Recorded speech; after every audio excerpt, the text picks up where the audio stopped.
Então, vou convidar a Andresa Rosalém para falar para a gente um pouco sobre como o CRAS funciona atualmente. A Andresa é CEO e cofundadora da Open Social, ela é mestre em Economia pela Universidade Federal do Espírito Santo, lidera a área de estratégias na Open Social, esteve à frente do Instituto Jones dos Santos Neves e da Secretaria Estadual de Trabalho, Assistência e Desenvolvimento Social, ambos do Espírito Santo, e realiza estudos e pesquisas na área de desigualdade social, educação, pobreza, mercado de trabalho e avaliações de políticas públicas, tanto no Brasil quanto na América Latina. Bem-vinda, Andresa, obrigada. Obrigada, Giovana. É um privilégio. Boa tarde a todos. Eu acho que é um privilégio enorme participar dessa live, porque eu acho que tem pesquisadores que eu admiro e que fazem parte da construção da política da que a gente vai discutir aqui agora, né? E eu estou falando do Paulo Tafner, então obrigada pelo convite, do Ricardo Paes de Barros e também da Laura. Então, é um privilégio poder falar aqui. Vou falar um pouquinho, né, do que é a proteção social básica, mas eu vou tentar trazer um resgate aí, um pouco da linha do tempo da proteção social no Brasil, mas de forma tentar ser bem rápida, para a gente poder discutir o que é essa proteção básica e o que a gente deveria fazer para que ela, de fato, se torne uma emancipadora, vamos dizer assim, de famílias em situação de vulnerabilidade social. Se puder colocar aí a apresentação, obrigada. Então, vamos lá. Então, o que a gente vai ter, o que eu vou trazer aqui um pouquinho, né? Claro que, primeiro, antes de tudo, o que eu fiz foi organizar um conjunto de materiais riquíssimos que se tem hoje em termos de produção, tanto do Ministério, mas também das secretarias de Estado, principalmente com relação aí, quando a gente olha Capacita SUAS, quando você olha os materiais que são produzidos, né, eles são super ricos, então, na verdade, eu fui organizando um conjunto de materiais, né, que são produzidos por equipes, né, e especialistas. Então, acho que aqui no nada é produção minha, muito, muito pelo contrário, né, acho que eu tenho que falar desse papel relevante de quem, de fato, está aí na produção dos materiais da nossa política de assistência social.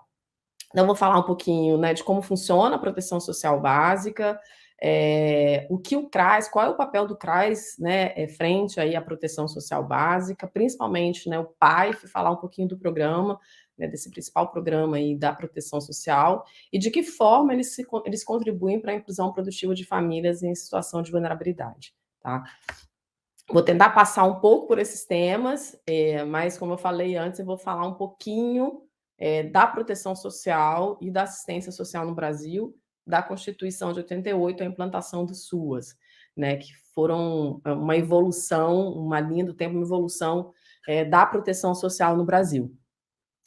A gente tem, né, claro, marcos importantes anterior à Constituição de 88, mas é na Constituição Federal que a gente tem a instituição da Seguridade Social e a assistência fazendo parte, né, desse tripé da Seguridade Social. Em 91, a gente tem a Lei Orgânica da Seguridade Social, que aborda um pouco a questão do financiamento da assistência, então ela traz aí uma série de normatizações com relação ao financiamento.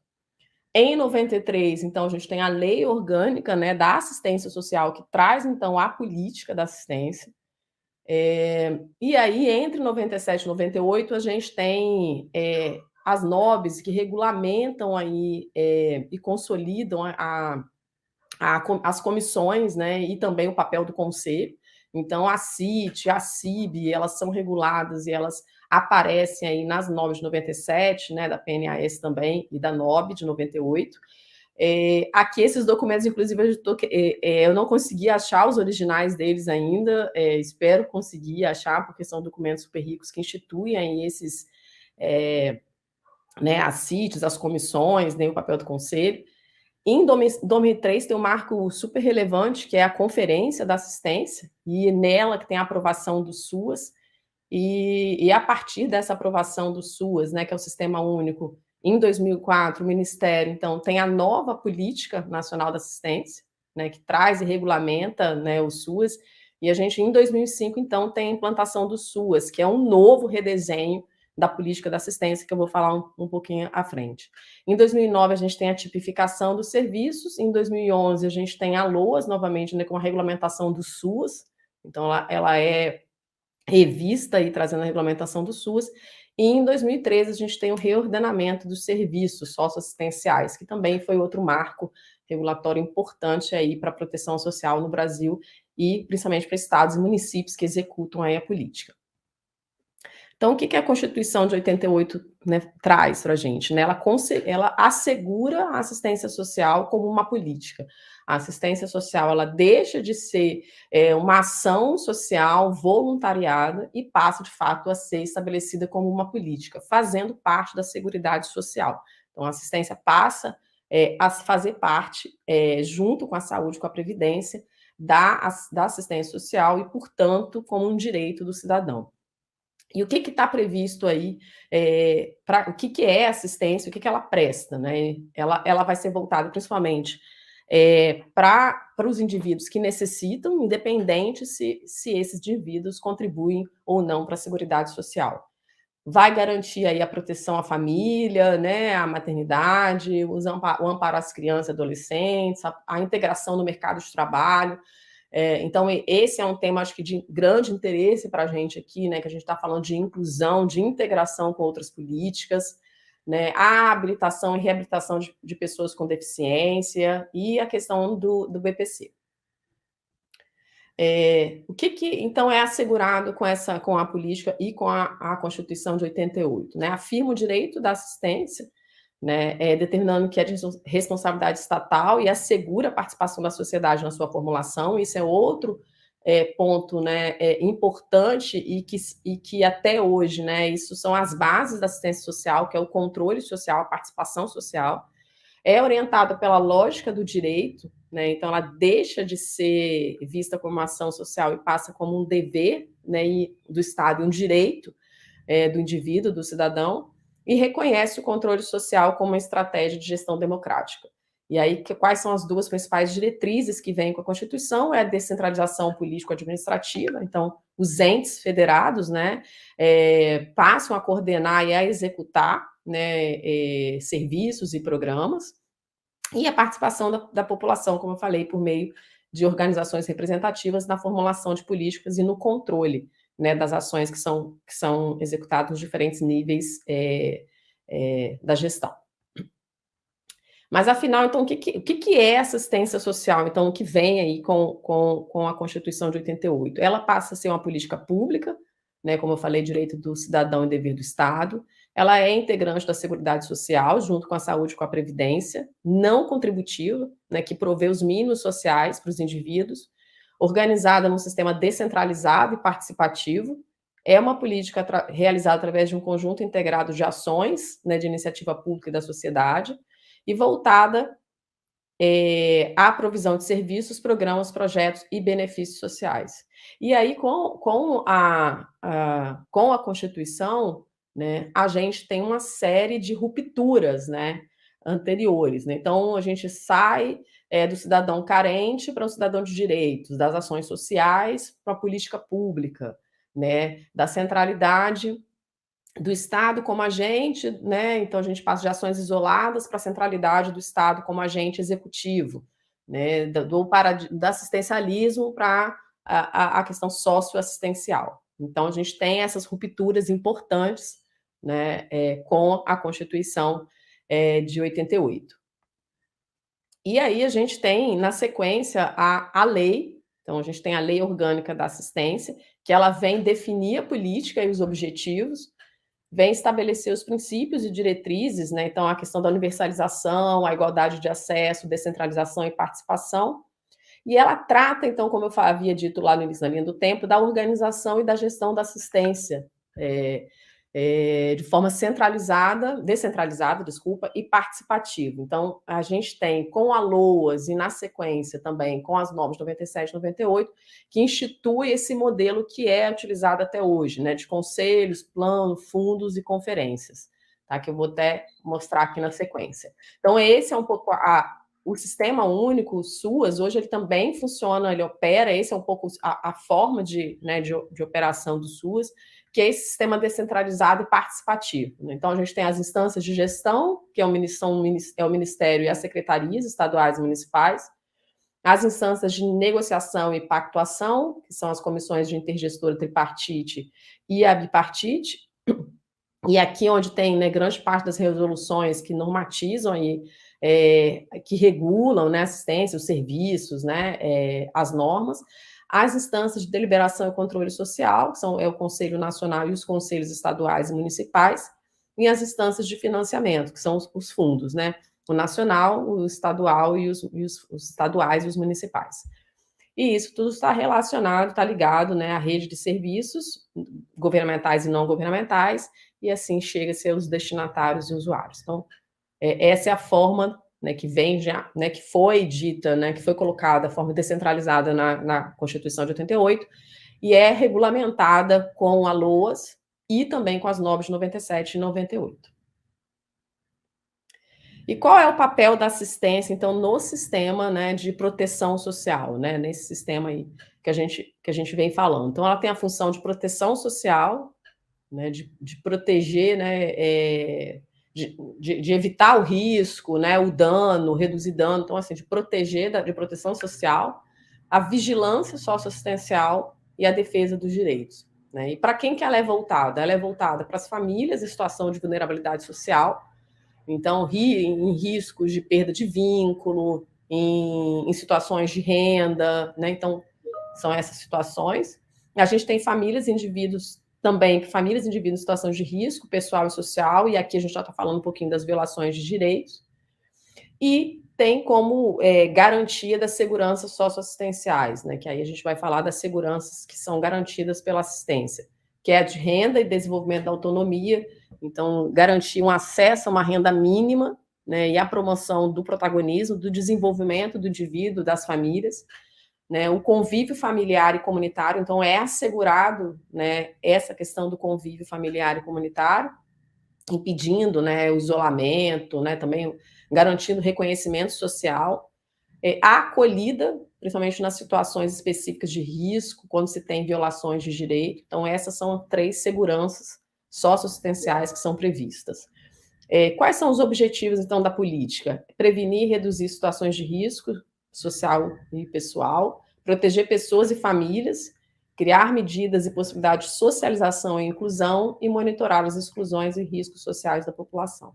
Então, quando a gente vem com a Constituição, depois vem com a LOA, com as normas, a gente define um pouco e estrutura o papel da assistência no sistema de proteção social brasileiro.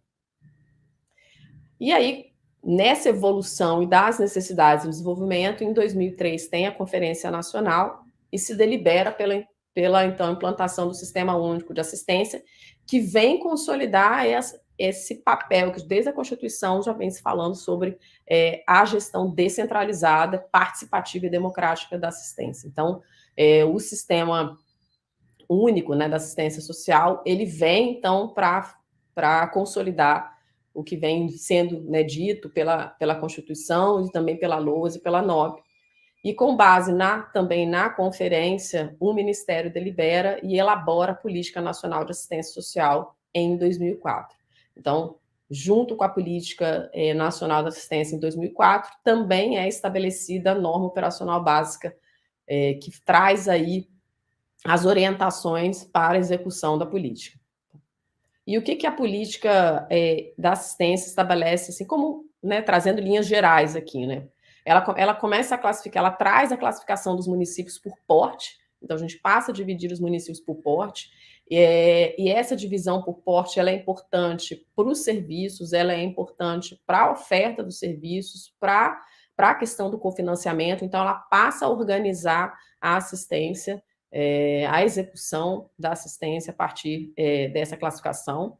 Tem como princípios, né, norteadores o território, então a territorialização da política, e aí CRAS, né, é um equipamento fundamental nesse processo. A centralidade, né, matricialidade da sociofamiliar, então a centralidade da família, né, na execução da política, e a intersetorialidade. que apesar da gente já vir falando da intersetorialidade desde a Constituição, ainda hoje a gente não conseguiu, acho que ser muito efetivo em garantir essa intersetorialidade. É claro que existem casos, né, de sucesso e de bons resultados, mas ainda isso não é uma realidade. E os serviços socioassistenciais, organizados em níveis de proteção. Então, ela também organiza a oferta dos serviços em nível de proteção e estabelece aí a básica e a especial, sendo que a especial tem a média e a alta complexidade. Tá? Quais são avanços técnicos e normativos importantes que ajudam e garantem a institucionalidade da política?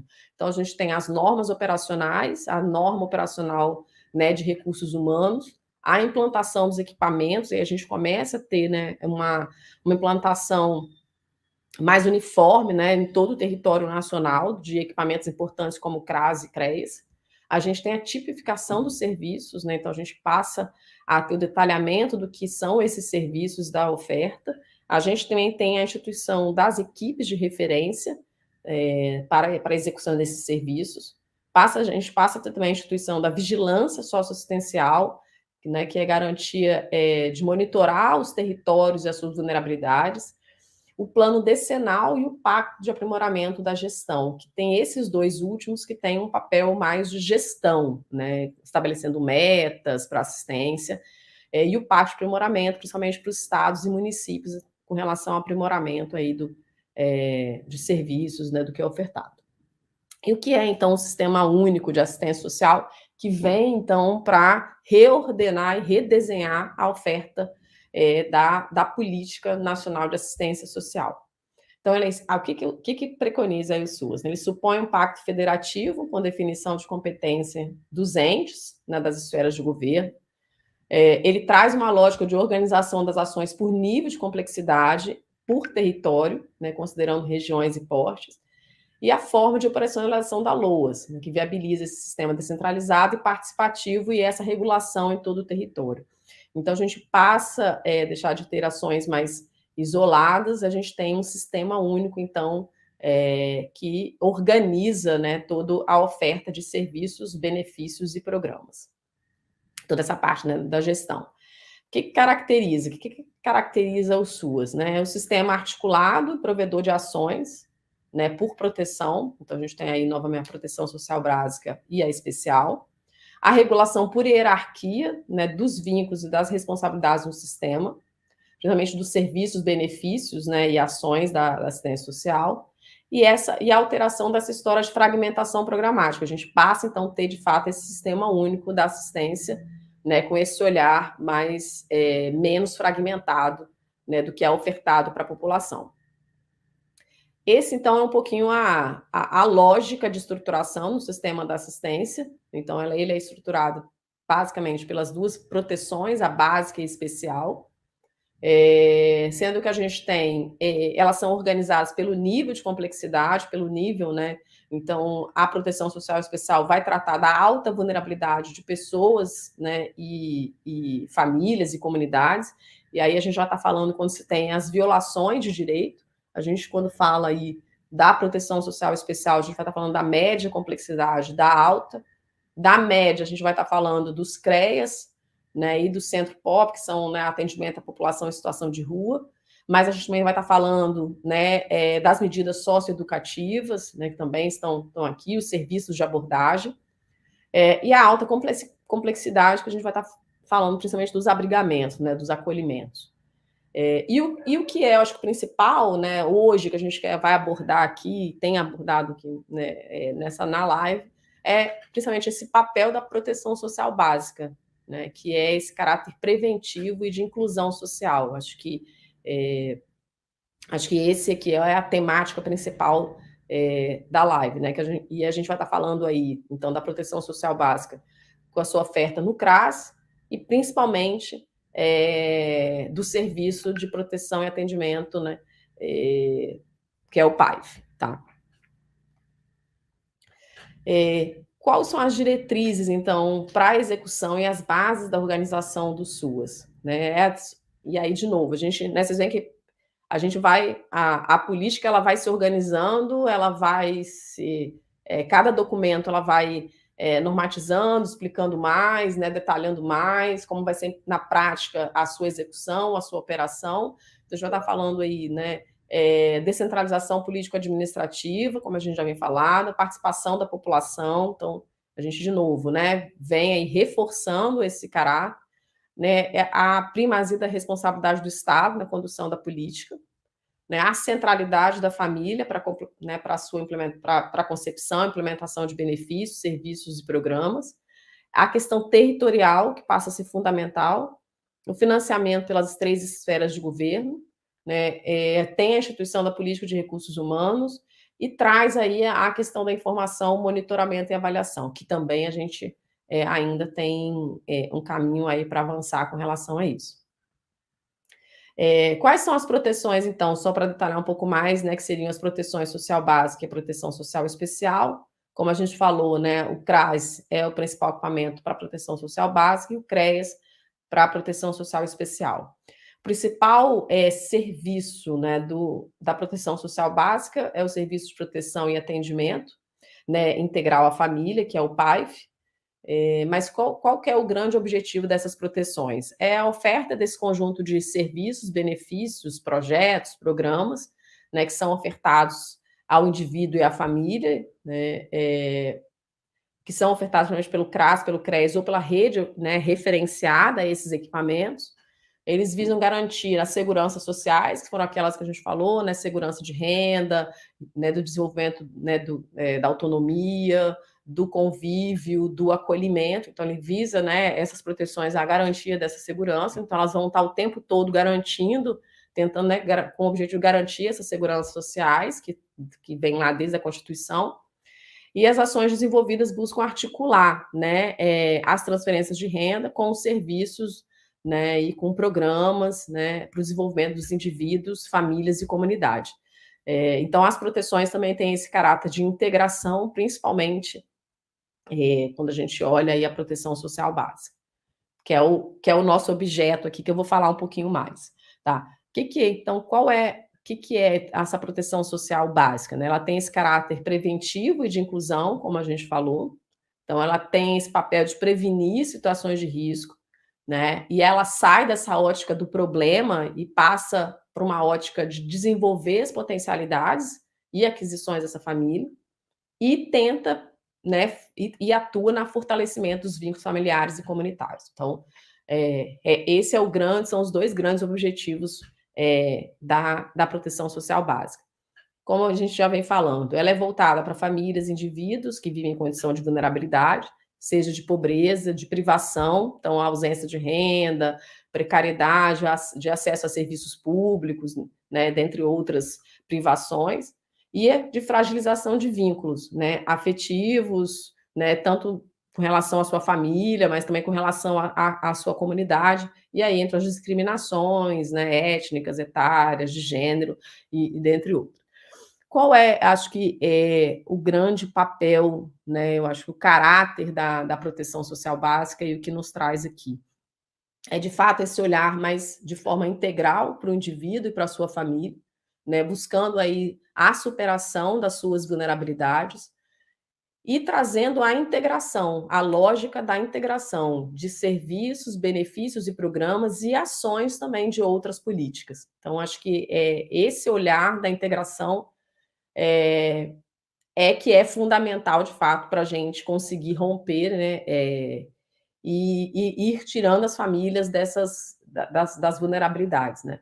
E, de novo, aqui eu acho que a grande discussão que a gente tem que fazer, eu acho que é com relação a como, na prática, operar essa integração entre, não só entre o que é ofertado pela assistência, mas principalmente com outras ações de políticas públicas. E quais são as ofertas, então, da proteção? Né? São três ofertas: os serviços, os benefícios e os programas. Os serviços são aquelas atividades que são continuadas, né? Elas têm um caráter contínuo, e são basicamente 3. A proteção e atendimento integral à família, que é o PAIF, e é o seu principal serviço. O serviço de convivência e fortalecimento de vínculos, que ele tem uma grande interação com o PAIF. O serviço de proteção social básica no domicílio para pessoas com deficiência idosas. Esse é um serviço que nos últimos anos ele vem se desenvolvendo, sendo ofertado cada vez mais pelos municípios, pelo entendimento, né, de você evitar o abrigamento, né, o acolhimento, né, então você atende, você mantém o vínculo familiar, né, dessas pessoas. Então, esse é um serviço que vem avançando bastante nos últimos anos. Os benefícios socioassistenciais, que são formas de transferência de renda direta ou de entrega de bens, então a gente tem os benefícios eventuais, né, que são aqueles pontual, como auxílio maternidade, que são em situações de calamidade pública, então são aqueles que são de um evento específico, e o benefício de prestação continuada, que é o BPC, né, que tem aí, foi instituído na LOAS, tá?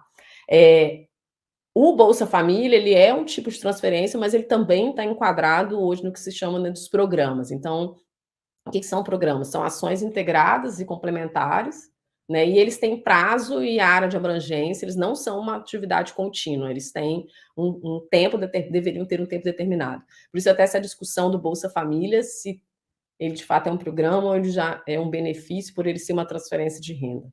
Né? O outro programa é o ACESUAS, Trabalho, ele foi renovado em 2021, né?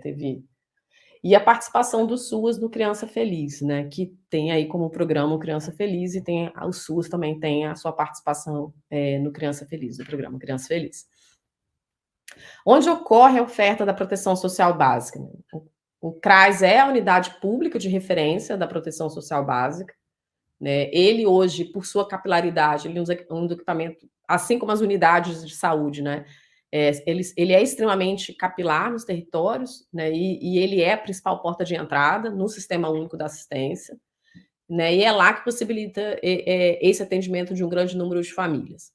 Quais são as suas atribuições? A oferta do PAIF, mas também de outros serviços, assim, né, como o serviço de convivência, embora o serviço de convivência possa ser ofertado também nos serviços de convivência. A gestão territorial da rede socioassistencial, então esse é um papel fundamental do CRAS, que é essa articulação de toda a rede, a promoção dessa articulação intersetorial e a busca ativa, né, de famílias. E também é papel do CRAS fornecer as informações, né, e dados para os órgãos gestores. Aqui é um pouco o fluxo de organização dos serviços, né, de proteção básica. Então, como que as famílias chegam, né, até o CRAS. Então, tem aí a busca ativa, a demanda espontânea das famílias, né, o encaminhamento da rede socioassistencial, os encaminhamentos de outras políticas e também as contrarreferências, né, que a gente chama, por exemplo, a contrarreferência, o CREAS encaminhando para o CRAS, né. Então, a gente tem essa forma de entrada, né, das famílias e indivíduos no acesso aos serviços e benefícios via CRAS. Aí a gente tem a oferta do PAIF, né, que pode ser um atendimento individualizado ou coletivo da família. A gente tem, né, o serviço de convivência e fortalecimento de vínculo, que eles têm uma integração, e os benefícios, né, que também são... o CRAS também é o local onde os benefícios... Aí tem o cadastramento do CAD1, nem sempre ele é feito no CAD1 dentro do CRAS, mas, em geral, é a unidade de referência. E o serviço de convivência, fortalecimento de vínculo e benefícios, eles são referenciados porque eles podem ocorrer em outros lugares, mas eles são sempre referenciados ao CRAS. Tá? Os serviços de convivência, eles, em geral, são coletivos, são em grupos, né? Tem oficinas e ações comunitárias, e eles têm grande integração com o PAIF, tá? Que é o atendimento aí, integral da família. E o que é o PAIF, né? Esse serviço de proteção e atendimento integral à família. Ele é esse trabalho né, social, que tem esse caráter continuado e tem a finalidade mesmo de fortalecer, né, essa função de proteção das famílias, né, prevenindo a ruptura de vínculos, né, promovendo seu acesso a bens e serviços, aos direitos, contribuindo para a melhoria da sua qualidade de vida, acesso aos serviços. E ele tem aí acho que 2 grandes pontos que eu acho que são fundamentais aí no PAI. Primeiro é o empoderamento das famílias, né, então, a partir do seu contexto de vida. Então, as famílias fazem parte, né, desse atendimento, elas, né, têm todo um acolhimento, né, identificação e empoderamento dessas famílias. A gente sai dessa lógica, né, do problema, né, e passa a centralidade, né, das necessidades da família. E o que eu acho que é mais importante, que é essa concepção do reconhecimento das fortalezas e potencialidades da família para superar as suas vulnerabilidades. Então, acho que esses são características do PAIF que são extremamente relevantes, né? Que é o empoderamento da família, saindo dessa lógica do problema e essa concepção aí de reconhecer, né, as fortalezas e as potencialidades dessa família. Tem dois tipos de... quando a família é inserida, né, no PAIF, seja por busca ativa, por demanda espontânea, né, ou por outros encaminhamentos, a gente tem dois tipos. A gente tem o atendimento ou o acompanhamento. O atendimento seriam aquelas ações mais imediatas, né, de prestação né, do serviço, de uma ação do PAIF, e o acompanhamento seria aquela inserção da família num conjunto de intervenções, né, que tem aí como principal o plano de acompanhamento familiar. E aí essa família passa a ter um acompanhamento regular, né, passaria a ter um acompanhamento regular das equipes do PAIF. Aqui acho que não vai dar para ler, ficou bem pequeno, mas só para mostrar um pouco o que eu falei agora, né? Então, tem essas diversas formas, né, dessa família ser inserida, né, no PAIF, no programa, no serviço, né, inserir a busca ativa, a demanda, os encaminhamentos. Ela tem toda essa parte de acolhimento, depois tem toda uma parte de estudo social dessa família, e aí a gente tem os dois tipos de oferta, né? Seja do acompanhamento, que vai fazer esse acompanhamento dessa família, que vai ser construído um plano de acompanhamento familiar para que ela possa ir superando as suas vulnerabilidades, e aí são estabelecidas metas, são estabelecidas uma série de objetivos, são feitas mediações, encontros, intervenções ao longo, depois são feitos processos de avaliação, e aí vão se vendo se os objetivos estão sendo cumpridos do plano ou não. Ou os atendimentos, que aí são as inserções nas oficinas, que são oferecidas, encaminhamentos, por exemplo, a CESUAS, né? Então, é você ir tendo esse conjunto de encaminhamentos, de ações mais pontuais, né, para as famílias. Tá? Então, esse é um pouco a lógica aí do PAIF, tá? Aqui são os diferentes campos de atuação do PAIF, que é o acesso, né, a uma rede, a rede de acesso a serviços, né? Eu acho que isso é fundamental, a inclusão no mundo do trabalho, aí tem o ACESUAS e o acesso à justiça, a questão da cidadania, que é a consciência da realidade social, a participação, né, o protagonismo dessa família na própria construção do seu plano, o acesso, né, no território aos outros serviços e programas no território, e a busca dessa questão das relações, da autoestima e do relacionamento entre familiares. Então, o PAIF acho que tenta percorrer isso. Não vou entrar aqui em todos os principais desafios do PAIF, vou falar aqui de forma rápida, até para não estourar muito meu tempo, acho que eu já estou passando, mas aqui seriam os principais desafios, né? O PAIF, ele tem, por ele ter esse papel de acompanhamento, né, e de ter como principal diretriz o empoderamento e ir vencendo as vulnerabilidades dessas famílias, né, de ter um plano de acompanhamento para que essas famílias possam ir saindo, né, dessa situação, mas você tem uma série de desafios que, na prática, muitas vezes impedem, né, que impedem mesmo a que o PAIF possa ser ofertado da forma como ele deveria, com a qualidade que ele deveria nos municípios. A gente vai estar falando de recursos financeiros, mas eu não vou falar só de insuficiência de recursos. É claro que em muitos momentos isso tem insuficiência de recursos, mas também tem uma dificuldade de execução, né, desses recursos, principalmente nos municípios menores, que esbarram na lei de responsabilidade fiscal.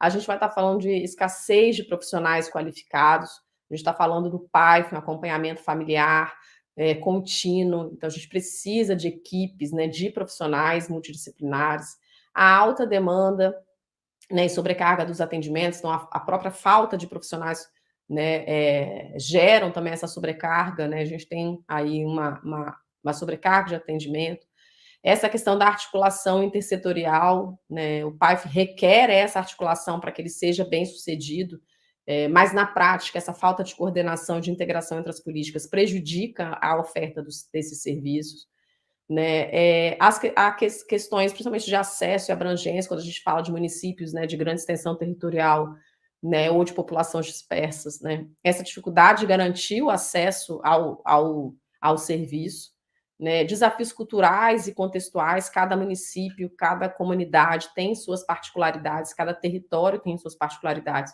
e como é que você adapta, né, o serviço a essas demandas, e a questão do monitoramento e avaliação, né, a falta de sistemas adequados, né, integrados, e um ponto novo, né, que é como resguardar o sigilo das informações prestadas pela família, né, e o compromisso ético, né, do profissional que tá atendendo.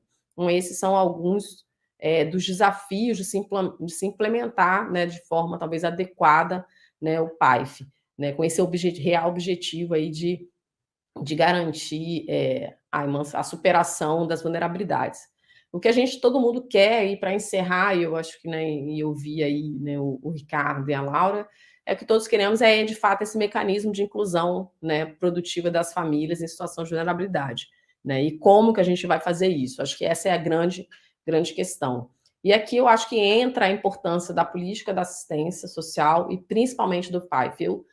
Depois que eu passei pela assistência, eu realmente virei uma defensora dessa política, e principalmente do PAIF, porque eu acho que é por meio dele mesmo, de serviços, programas e dessa integração, é que a gente vai conseguir promover, de fato, a superação das vulnerabilidades dessas famílias. E eu acho que está na hora da gente, de fato, reconhecer como, né, e priorizar mesmo o papel da política da assistência no Brasil. E aí que eu acho que eu faço uma provocação final para a gente aqui discutir, que na teoria, né, acho que, será que existe algum programa, né, nacional ou internacional que tenha um desenho, vamos dizer, pelo menos na teoria, que seja melhor do que a gente, né, vê aí o desenho da nossa política de assistência? Será que a grande discussão é como operacionalizar isso na prática, principalmente considerando as diferenças, né, entre os entes que executam, os municípios de pequeno porte, como operacionalizar o PAIF na prática, né, que a gente olha, ele é super completo no seu desenho do que ele está previsto em teoria, mas como que é difícil implementar isso na prática, né, considerando os recursos aí, não falando só financeiros que a gente tem. Né, e acho que é por meio dele que a gente vai conseguir, de fato, garantir essa rede de proteção e promoção social que está previsto desde a nossa Constituição de 88 e que a gente vem avançando até hoje. Era isso. Obrigada. Obrigada pela oportunidade. Vamos continuar aí discutindo, porque é um tema extremamente relevante e importante para a gente. Obrigada, Andresa. Está dificultando meu trabalho de moderadora aí, porque você já fez várias provocações que eu planejei para nossa discussão. Mas é bom porque aí já se adianta, eu não preciso refalar as coisas que você já trouxe. Obrigada pela sua contribuição, seu poder de síntese aí. Eu estou vendo um material de inúmeras normativas resumidas em poucos slides de uma maneira tão clara que, enfim, eu acho que é difícil alguém conseguir fazer algo mais claro do que isso. Super obrigada pela apresentação.